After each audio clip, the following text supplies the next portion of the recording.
Hello, this is TurboDog702 for the Castlevania Symphony of the Night Any Percent tutorial. In this section of the tutorial, it'll be more of an auxiliary video. I'm going to kind of go over some of the big heart locations inside of the Clock Rush. The reason I'm going over this is it's good to have a backup strategy because you need about 40 hearts to be able to complete this route optimally. You might even want a little bit more, like maybe you want 60 for a couple extra stopwatches, or if you're going to go into all bosses, you're going to need to farm a few extra hearts as well, for the same reason. So we're going to go over the ones that you can pick up inside of the Clock Rush, their locations, and some things to keep in mind when you're talking about that. This can also be very useful if, say, you accidentally stopwatch a lot, and you find yourself very frustrated because, once you get to Doppelganger, you have to farm up more hearts, or you don't have the hearts available for the Fleaman. So keep this stuff in mind if you're starting to have trouble with that. It's not the most important thing in the world, but if you're looking to up your game, this can help out here or there. So let's go ahead and get into this. So this is a screen capture of the Castlevania map. It was captured, obviously, by the people that are credited here. It was mapped by RevNed. Special thanks to Edsword, Mephia, Terra Esper Z, Wiley, and Zarek. I got this from Castlevania Crypt. They have a lot of sprite work and stuff that you can rip off of there. That's where I also got the sprites for the sub-weapons and the hearts inside of this. So I have the entire Clock Rush mapped out here, which I covered in another video. But I'm going to go over these big heart locations and kind of some tips regarding them. So obviously at the beginning of this map, this is just after the prologue, this is the warg halls and stuff. You can't get any big hearts until you pick up the Cube of Zoe. The Cube of Zoe allows things to drop out of candles. You can presumably get them as drops off of, say, the wargs, like maybe you kill a warg and it drops it, but that's very infrequent and you shouldn't count on those drops. So this is the death room where you skip death, platform up, go across, and here's the Cube of Zoe. Okay, this is where I kind of began marking down the big heart room or locations.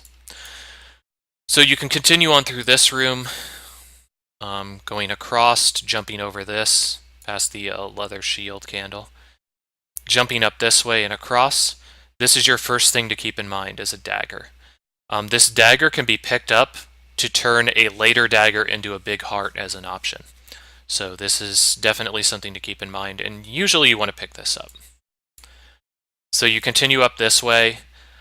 Each of these candles might have like a little heart, a single heart, but I'm trying to focus on the big hearts as they're going to be the most impactful. Continuing up past the two big climbs, come into the Spittlebone room. Something to keep in mind about the Spittlebone room is it does have two axe armors here and here. The axe armors can drop a big heart, but they can also drop an axe. If they drop an axe, you can pick up a big heart later. There's also the potential if one of them drops a big axe and the other one would have dropped a big axe, then it would drop a big heart also. So depending on if you have the axe or the knife will depend on if you can get a big heart in the next few areas. So you're going to jump up, drop down here, jump, race the Spittlebones up to the top here. Make your way across, go up here. This is an axe. If you got an axe drop from the previous two axe armors, you can break this and it'll turn into a big heart. So that's another place you can pick up a heart. Slogger Gaibon room. Make your way up this ascent. At the top of this ascent is a big heart that you can break and get it. It's just before the Bloody Zombie hallway. Okay, the Bloody Zombie hallway, you're going to have a kill there, a kill there, a kill there. Okay. After those kills, you have to pay attention to these next ones. So it goes into this downward dip. The next torch here is a big heart. There's a Bloody Zombie about here. I marked this rebound stone here because it's kind of a danger area. So if you have one of the other sub-weapons, either a knife or a axe, if you do a jumping attack or a bad attack on this bloody skeleton or bloody zombie, you might hit this torch and this might drop out. It's not the end of the world, but if you're trying to farm up more hearts, picking up the rebound stone reduces your options by quite a bit. Continuing across, you can drop down. There's an axe knight here that you can kill. Again, he can drop a big heart or an axe that would turn into a big heart. Something to keep in mind with that is when you're jumping to attack this guy, if you break this torch, the booty, or what's called the garlic, or the jizz hand in the Castlevania community, might drop down. So, again, that'll reduce the amount of hearts that you could potentially get, just like the rebound stone, so try to avoid it. Neither of these is the end of the world if you pick them up. Just keep it in mind if you've routed your hearts a certain way. So you jump up, up, up, and up here.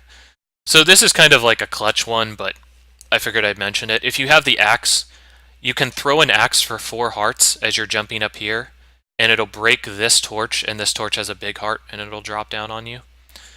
It's not too impactful, but I figured I'd mention it. It was kind of a sick tech by Ben Outen that I saw.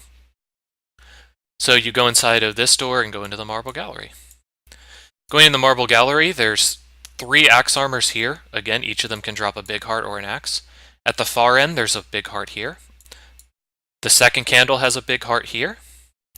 And there's an axe guy here that can drop a big heart. Once you drop down here, this second torch can have a dagger. So if you got the knife from before in the alchemy lab, this will be a big heart. So that's why I said if you have the knife and you kept it, this would be a potential big heart for you to get. If you go up here, the second to last one is a big heart that you can break. Fleeman in here. Both of the sconces inside of the clock room hold big hearts. The first time you go in here, you won't really be able to pick up this one, but you can pick up this one on the way out. This one will be your one to farm if you finish the clock rush and are waiting for the clock to open. You'll basically go in and out and break this torch and get it. You can also pick up this one on the way back. So another flea armor room. This first candle here has a rebound stone in it. So if you picked up the rebound stone from before, this is a potential to get another 5 hearts here if you wanted to. You go past the Ouija tables. This candle right here is a big heart. It's not so good coming or on the way to Doppelganger, but coming back from getting the wolf, as you're sliding down this way, you can do a small hop and attack this, and you'll kind of land on top of the heart as you continue on. Going this way, this heart, this small candle, you can pick this up both ways usually, because if you're doing a small jumping attack, downward slash towards the skeleton that's right here, you'll usually hit this candle as well. So you can pick up an easy 5 to 10 hearts going through here the 2 times. Continuing on, here's the clock. From this point on, you have to keep the clock because you're going to need it for Doppelganger. Continuing right, I outlined this. This is a Bible inside of this candle. The reason I outlined this is because if you jump and attack either of the 2 skeletons here, or the skeleton here rather, there's a chance that you'll break this candle and the Bible will drop down and you'll have to pick up your clock again. So try to avoid breaking that, or keep in mind if you do pick it up to pick up your clock again. Going to the right, the last candle is a big heart. So you go across, go down. There's a skeleton here, go across. So Diplocephalus Hall. The best way that I would say to memorize where these big hearts are is to know what enemies are here and when they occur. So I think the first Diplocephalus either happens here or here. So in any case, there's going to be a big heart pretty close to them. Then it skips over one, another Diplocephalus, or skips over 2, then another Diplocephalus, then skip 1. Alright, so let's count this out actually. So 1 Diplocephalus, 1 Diplocephalus. So this will be in front of the second one, I think. Then 1, 2, and then there's that one. Yeah. So I think it'll either be just after the first one or just before the second one. Then you continue across. This heart will happen 1, 2. This one will happen just after the first stone rose. 2. And this one is an axe, which happens just before the door. So if you still have your axe sub-weapon, this will be another 5 hearts you can get. Or no, sorry.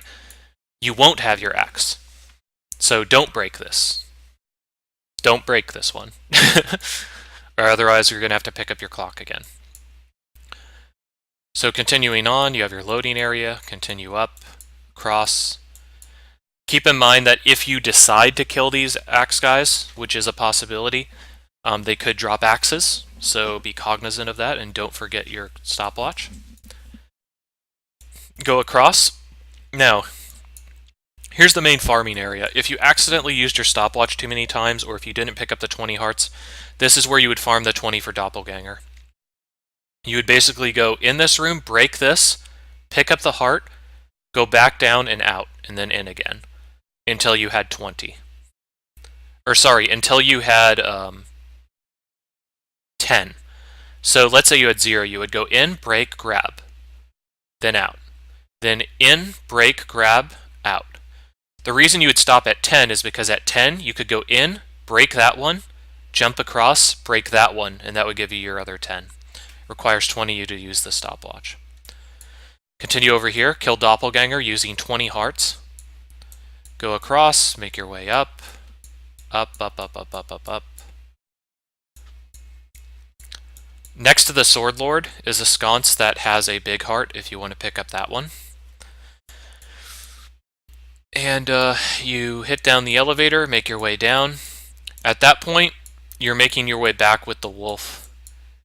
And you would basically be looking at that point to the marble gallery. So once you get the wolf relic, your only options to get big hearts after that are here, here, here, here. Since your stopwatch, you still have it, this will be a big heart afterward. This one should be easy to get if you need an extra heart, because as I mentioned, you'll do a jump attack and that should hit the candle as well.